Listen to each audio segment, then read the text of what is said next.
27F, have a younger brother, Mike, 21 male. He is the definition of a man-child and a mama's boy, always complaining, always expecting others to bow to him.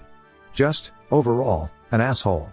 Ever since he was born, my parents fussed over him for everything. He's not special needs, or had a traumatic birth or anything of the sort. He was just born. And my parents completely discarded me. My mom, 50F, especially. She went from a loving mother to one of those boy moms that people make fun of on the internet. My father, 50M, still showed me love and support, but he's always been too much of a coward to stand up to my mother and let me win at least once. The only one who stood for me was my grandpa, 76M, who always called my parents out on their bullshit, and never liked my brother. I remind him of his late wife, my grandma, and we have a very special bond, but he lives on the other side of the country and I could never see him often. Mike knows our mom prefers him, and loves to shove it in my face. Because of this and his behavior, we've always been at odds. He's spoiled, a brat and an awful human. I can't remember how many times I ended up in trouble for things I did better than him or for things he framed me with. His only talent are his football skills. He won a scholarship to a nice college out of state. My parents didn't spend a dime on my education because apparently my fund had been used to cover expenses after a fire, just for me to discover years later that said money were given to Mike to buy a car and a house. It's at public university that I met Lucas. He was the first person I was really drawn to there. Of course I met new people who are now my dearest friends, and thanks to them and Lucas, who was my best friend for years before we got together, I managed to move out of my parents' house. Now both Lucas and I are well known in our fields and have very good salaries. Now, to the main issue. Lucas proposed to me a year ago. We're very private people, so we didn't post it on social media or anything, and when I told my parents they dismissed it with a "that's nice." I'm starting to think they downright didn't listen to me at all. We decided that we wanted a nice but simple ceremony and reception with our friends and relatives. Lucas convinced me to invite my parents and brother, but they never responded to the invite.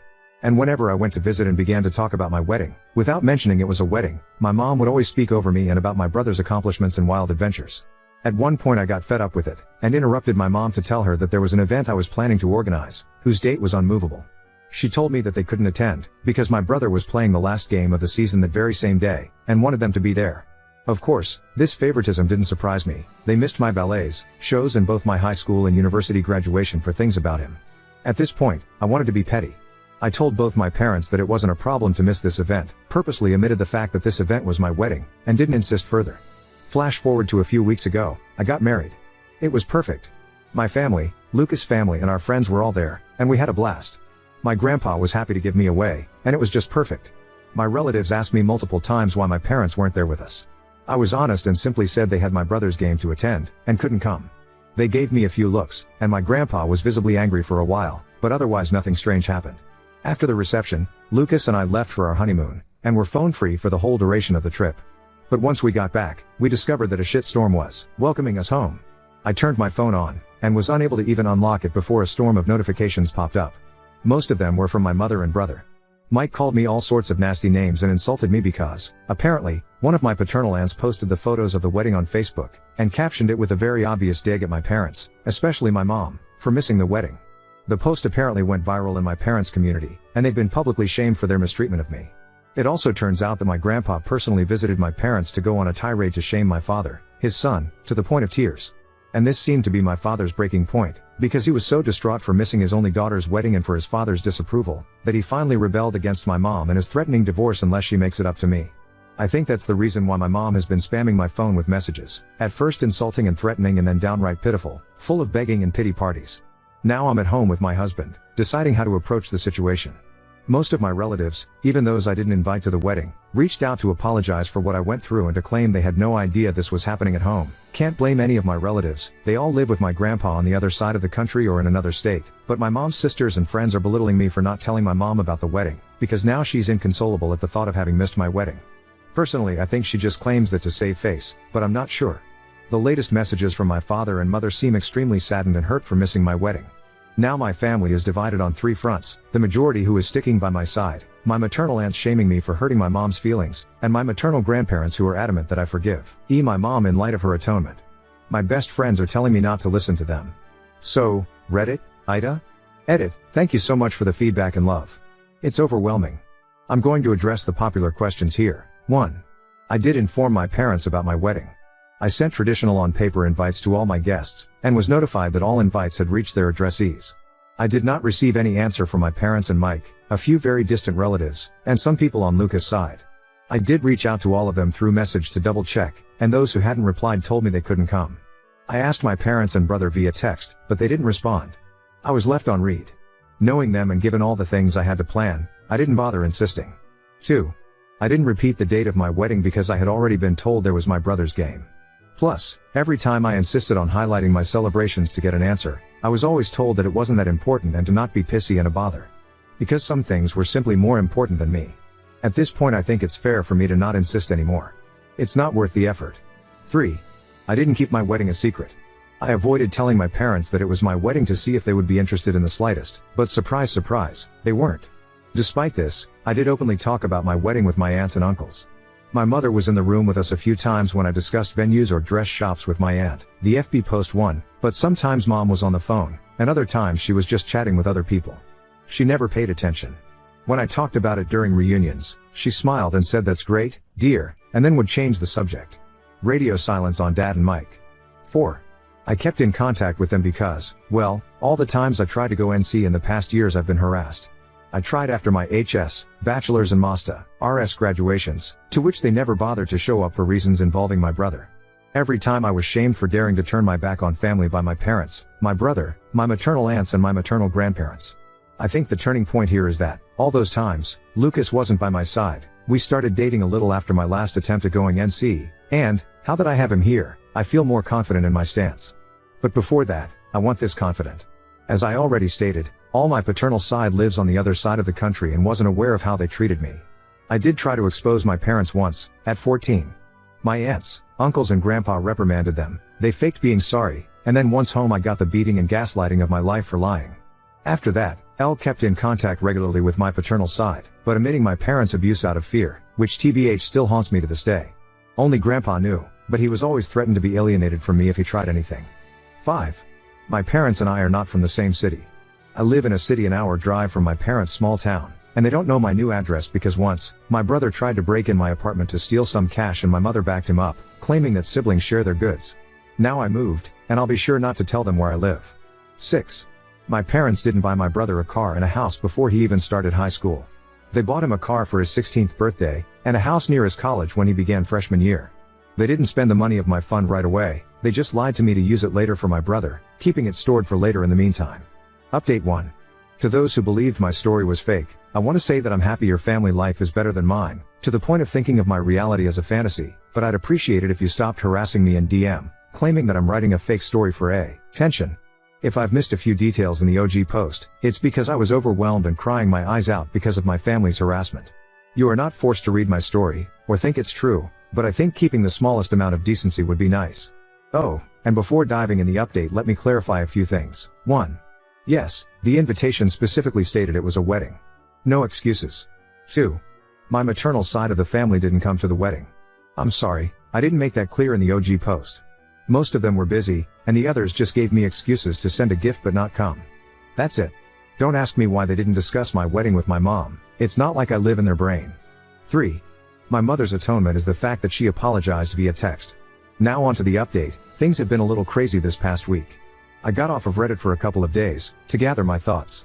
Then, I had a lengthy conversation with Lucas about how to proceed. He's been my rock, and I don't think I could ever love him more than I already do.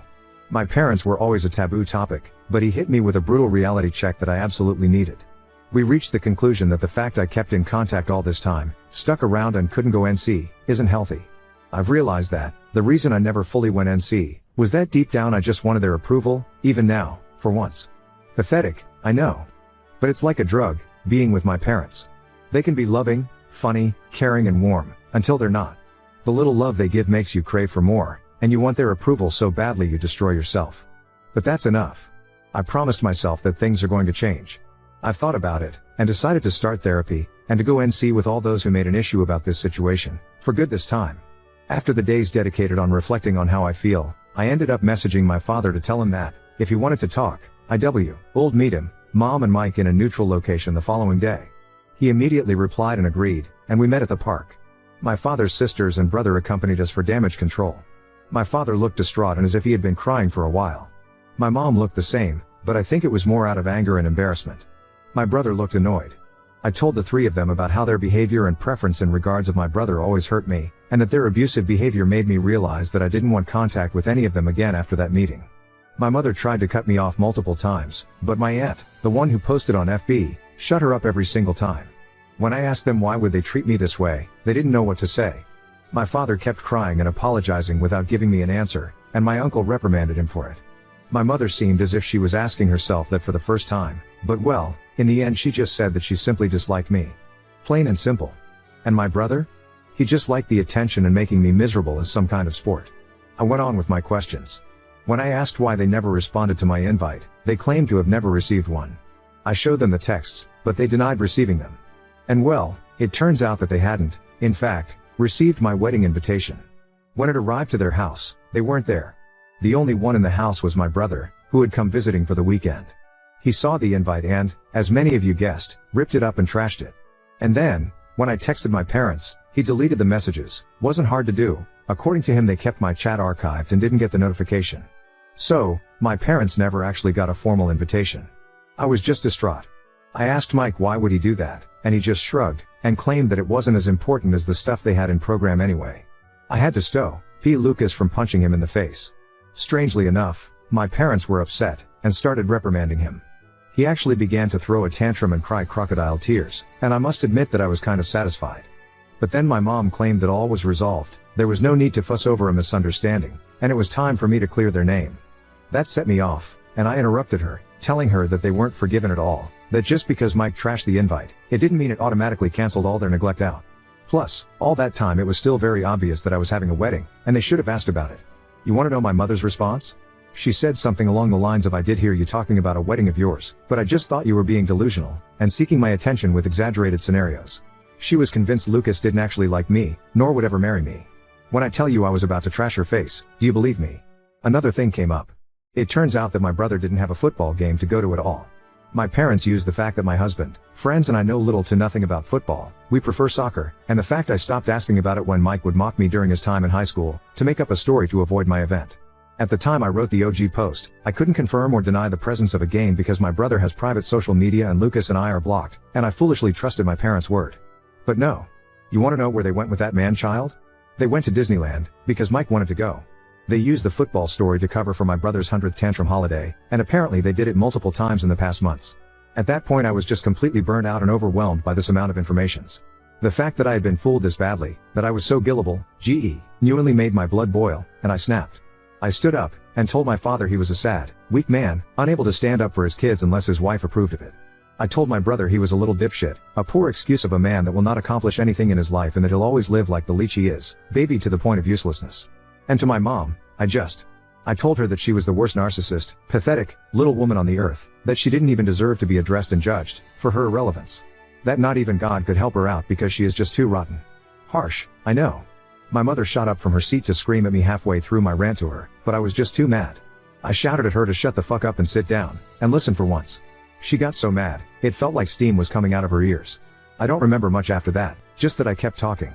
And talking. It felt as if all my anger and hurt just flooded out. At one point I'm pretty sure the whole park was silent.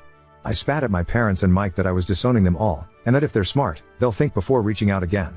I took my purse and left with Lucas, Anna, and Francis, leaving my parents and brother at my aunt's and uncle's mercy. I think at some point the reality of what I had just learned and said finally hit me, because I ended up having a panic attack on the way home. Lucas was driving, so Anna helped me through it until we stopped in a parking lot to calm me down. I am beyond grateful for their help. Once home, I just fell on the bed and went to sleep. I really wanted to go with you guys' advice, and post the whole thread on FB, but given my work and career I couldn't expose myself like that. One thing is sharing my story from an anonymous throwaway on Reddit, the other is on FB, with my name and face plastered everywhere. I couldn't go down that path. Instead, I did something better, I made a folder with all of my others' insults, messages and awful comments, and sent it to the woman in charge of my mom's church. It's a tight-knit community my mom worked her ass off to enter in, but that is also extremely judgmental, and being shunned by them is a death sentence. And well, that's exactly what happened. Just like clockwork, the scandal spread like wildfire, going out of the church and reaching the rest of the small town. You can imagine what this means for my mother and father. Because of my little spill, I did find other messages from my maternal side of the family, belittling me even more for upsetting their sister or daughter and insulting her. I just didn't care anymore at that point, so I followed you guys' advice, and told them that from now on, they will no longer be part of my life, and that they can talk shit all they want, I just won't care. Instead, they should be grateful I don't send their nasty texts to their employers and spouses. I blocked every single one of them, grandparents included, on everything. I did find a lengthy message from my father. He apologized for not being strong enough to face my mother, agreed that what I said was true, and couldn't believe that he had lost so much of my life because of her. He told me he is going to divorce her no matter what my decision will be, because he is tired of being controlled. He would like a relationship with me to make up for all the years that passed. I did reply to him, to tell him that as of now I really don't want to see him or forgive him. He has replied that he'll try his best to win me back, and that he loves me. I replied back that, as of now, I find that hard to believe, and then blocked him too. Frankly, his slimy way of trying to have an out from this situation by throwing my mother under the bus is pathetic. At least, she was hateful and owned up to it. He is only able to blame others for his choices. I don't want to surround myself with people like that. My mother and brother are blocked similarly, to my maternal side. Mike wrote other messages to taunt and insult me, and I just blocked him. My mom threw herself a pity party for being shunned by her community and for her marriage going into shambles, and I just replied good riddance before blocking her too. As for my grandpa, he has decided to stay with us for a while, to stick by my side. He really is the best, and has read some of your comments. He isn't going to admit that he's flattered by them. Since then a few days have passed, and all has been quiet. Lucas is spoiling me rotten, and I'm starting therapy soon. Now on to second story. Discovered my boyfriend's female friend texts him heart emojis. He denies anything's happening, but I can't ignore the red flags anymore. I, 29F, have been with my BF, 30 male, for 3 years, and we share an apartment. He has a female friend Nell, 34F, and they were friends for years before I came along. I had no issue with their closeness. I have male friends and knew I'd be a hypocrite to leap to judgments, but at this point I feel I'm justified in thinking the way I do about her. The first time I met her, it was extremely obvious Nell didn't like me. She came into the bar all excited to see my BF, before noticing me. Her entire demeanor changed. She shook my hand and dug her nails into my skin, before ignoring me the rest of the night. She even seemed upset at one point that I took the seat beside my BF, and quietly left halfway through the evening without saying goodbye. So it's safe to say my first impression of her wasn't good, but I tried to reason with myself that not everyone gets along, and I don't need to be friends with my BF's friends. However, as time passed it became really clear Nell's attitude towards me wasn't improving.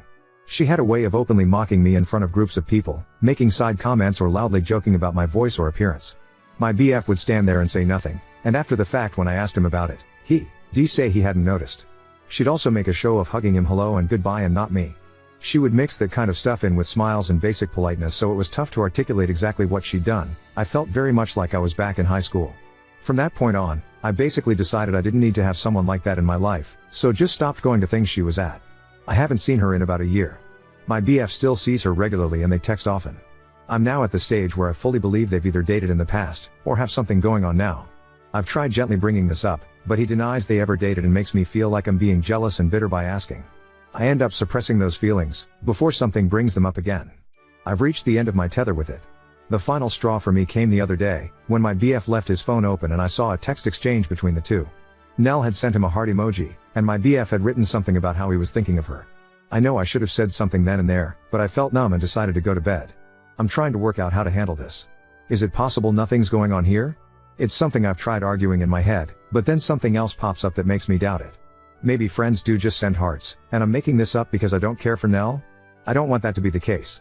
I'm basically at a point where I feel he either has to tell me the truth and restrict contact with Nell, or else I don't feel like I can maintain the relationship. I feel constantly disrespected, and I want something to change but don't know how to go about it. Any advice would be so welcomed. Update 1. A few days ago, after a lot of tearful soul searching, I decided the best thing for me would be to walk away from the relationship. I sat my BF down and talked to him about it. I explained that I always felt like the third wheel in my own relationship, and that for my own happiness, I didn't want to be in a relationship that made me feel that way anymore. I gave examples to him that I did in my original post, such as his lack of boundaries with Nell, and his disinterest in standing up for me whenever she mocked me. I also said my trust in him had been eroded to the point where I felt unsure of what I really was to him. I told him I still cared about him and wanted him to be happy, but that I wanted to be happy too. My BF sat silently for a while, before asking, "So, you're jealous of Nell?" I felt like he'd barely processed anything I'd just said, and when I tried clarifying, he got defensive and told me he was allowed female friends. I could tell he wanted to turn it into an argument, and since my mind was already made up and I'd said what I wanted, I ended the conversation and he played a computer game and acted like I wasn't there as I packed my things and left. I've been staying with my best friend, who is amazing and always so supportive. We're actually looking into sharing a place officially. I burst into tears on her doorstep and we hugged it out, before having a movie night with a pizza and some wine. It felt really therapeutic, like a weight was lifted off my shoulders. My family have been amazing too, rallying round and taking me out for little meals and stuff. I even got 1 or 2 sweet messages from my BF's friends, saying they were sorry and that they fully understood my point of view, which is interesting. I imagined that would be the end of it, but the next morning I woke up to messages from a number I didn't know. It was Nell. I honestly didn't think she'd contact me, so to see walls and walls of text in my inbox was a shock. Let me run down some of the things she said. She repeatedly insisted that she never bullied me, and said she had no idea where that came from. She said I'd always seemed cold towards her, so tried to make little jokes to break the ice. Openly mocking someone is an interesting method, but I digress. Lastly, she told me I was making things up by suggesting she ever had a thing with my ex. They were just friends. She finished with a passive-aggressive apology that I'd ruined my own relationship by being jealous and listening to voices in my head. I didn't respond to her venom or try to get the last word. I know she wanted to repeat her tried and true method of hitting out at me and enjoying my reaction, so I didn't give her one. I've been focusing on other things to start building my self-esteem and happiness back. My ex has not tried to contact me since I left and I'm glad. Frankly, I think him and Nell are perfect for each other. I'm well and truly done with this, and I'm so excited for new things in my life. My friend and I are making arrangements to officially have a place together, and I actually got promoted at work today. I feel like it was a little hug from the universe. In all,